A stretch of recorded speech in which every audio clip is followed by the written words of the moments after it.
The red sheds have reportedly gone green, but is that a deep green or a light wash? The Warehouse Group has announced that it's only the third major retailer worldwide to go carbon neutral, earning official carbon zero certification. The company operates 250 warehouse stores at stationery branches, Noel Leeming and the Torpedo 7 chain. Together, the group says it emits about 40,000 tonnes of carbon a year that is being offset with carbon credits and planting 2.7 million trees. But what about the legions of plastic toys, straws and disposable products the stores stock? I asked founder Sir Stephen Tyndall what exactly they counted in their carbon tally. Basically, we've been measuring since 2010, and so Landcare Research are the people that have been doing all our auditing and measurements ever since then. It's a proper international methodology. So did you measure what? The vehicles you use, the aircon in your offices, yes, and in the sites? Everything. And the stock? It's basically everything from the time that the goods leave the country that they've come from, including all the freight, to everything that goes on in New Zealand, etc. It doesn't go down to actually measuring the carbon that's embedded in the product that's been manufactured yet. Isn't that the problem? You're not measuring the carbon used in the production of the things that you are selling. That could be a problem, but unfortunately you can't do this in one big hit. We're the third retailer in the world to do this, and this is the first step. This is part of a journey that we've been on for many, many years, but there is nobody as yet across the board that's actually taking into account the carbon used in the manufacture as yet, apart from those people that are doing the manufacturing. Okay, because, people will applaud you for taking this step, but as I just said, the stock, if you go into the warehouse and look at the stock, there is a lot of plastic, there's a lot of carbon use that have gone into the production of what you are selling. So what do you know about your suppliers and how much carbon they're using? What we have is we have a guy that we've had on staff now for about 20 years who audits all our suppliers. And so there are measurements that go on around labour hours, around the ethics of those businesses, etc. And some measurement is being done with the amount of carbon that's being used, but nowhere near as much as we all need globally to do. And you're not offsetting those carbon emissions, though, are you? Not in this particular case, no, but this international standard which has been approved by Landcare Research and the same thing that's being done by Marks & Spencer and Aldi in the UK is the standard at the moment. But what's it worth, though? What's it actually worth when there's this whole chunk of your business that is not taken into account when it comes to your carbon emissions? Well, it's a step in the right direction, Lisa. It's not obviously, we're not actually right there, but there is a long way to go. So, and then looking at the overall sustainability of your business, I've just had a wee look on your website. I can still purchase more than half a dozen different kinds of plastic straws. So what are you doing about that? We've cut all plastic straws and we're going to aluminium. So all straws are going, all the plastic ones. Once you get rid of the stock that you've got? Correct. Okay. And then the other thing is, and let's look at this as an example, because it's summer, the sun's been shining, there's been quite a few music festivals around the country. People flock up to the warehouse and buy their umbrella, buy their deck chairs, buy their cheap tents, and they use them while they're out at the music festival, and then at the end of it, they walk away. They just leave it. So it's items that are kind of used once or twice and then disposed of. So in terms of the products that you sell, what steps are you taking around sustainability?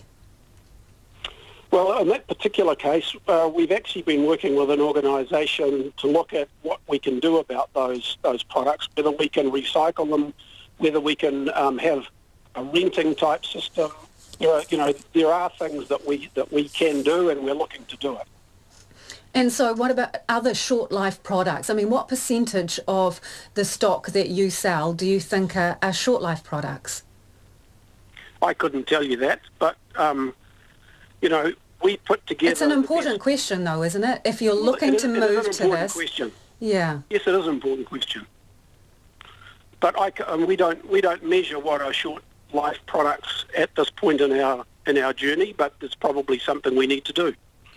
In terms of offsetting the emissions that you have managed to identify, how have you Yes. done that?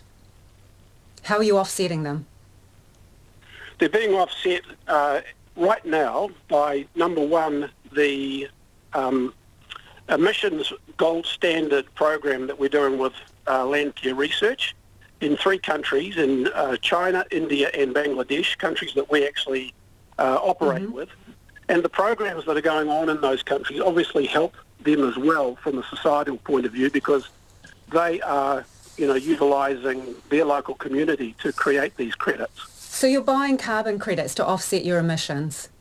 Yes. Isn't that robbing Peter to pay Paul? I mean, it doesn't actually overall take carbon out of the system, does it, at the moment? So you're benefiting from someone else's surplus. No, but the point is that we have announced today that we are going to be planting 2.7 million trees through Trees That Count in New Zealand. And as those trees grow, by 2025, we believe we will be offsetting all our domestic emissions from New Zealand native trees. And again, that is a fantastic step for the warehouse. In terms of the products that you are discontinuing selling because of environmental reasons, you mentioned straws, but are there any other things that you're clearing out? Other things that we're clearing up, well, we're discontinuing bags completely.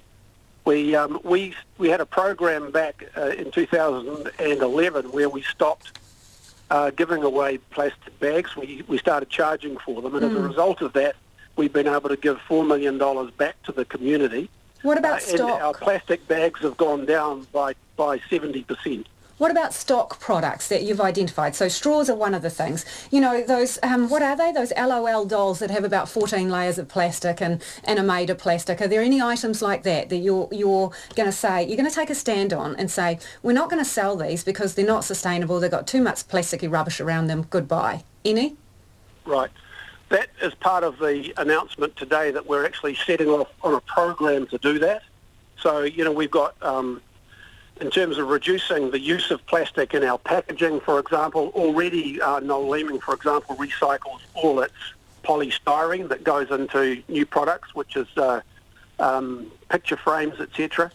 There is a lot of other products from a circular community a circular society that we can actually put into new products. But, Lisa, this is an enormous job, and all we're signalling today is that we're on a journey. We've done a lot already. We've got a long, long way to go. And again, we're only the 3rd retailer in the whole of the world that's actually doing this. So what percentage is left to do, do you think? You've got this certification. Yeah. How much is left to do? 70% of the job? 80%? No. I would say we're probably only 40% of the way there. There's a long, long way to go. If society wants us to do what you're asking, which is to take all the emissions out of every product that's being manufactured globally, that's an enormous job, but it's something we're up for trying to assist in. How much has this cost you so far? We haven't measured the cost up until now, but I can tell you, this company's been going 37 years since I started it, and it's always been part of what we've tried to do. But we haven't actually measured the cost. The cost from now on, though, is $500,000 a year and $25 million between now and 2025. So that's your auditing costs and your planting of your forest and all the rest of it? Yeah, well, yes, it is. I mean, the auditing cost is very minor. It's the planting of the forests. It's all the work, for example, converting our fleet to EVs. It's converting every store in the country to LEDs to get our emissions down on electricity. It's a whole group of 25 different initiatives. So in terms of your customers, how do you want them to see you now that you've got this certification? In terms of your image, what do you want that to be with this? Well, we would hope that our customers in New Zealand society would see that we are trying very hard to do our best to help with climate change. And that is Sir Stephen Tyndall of the Warehouse Group there talking about the announcement today that they are carbon neutral.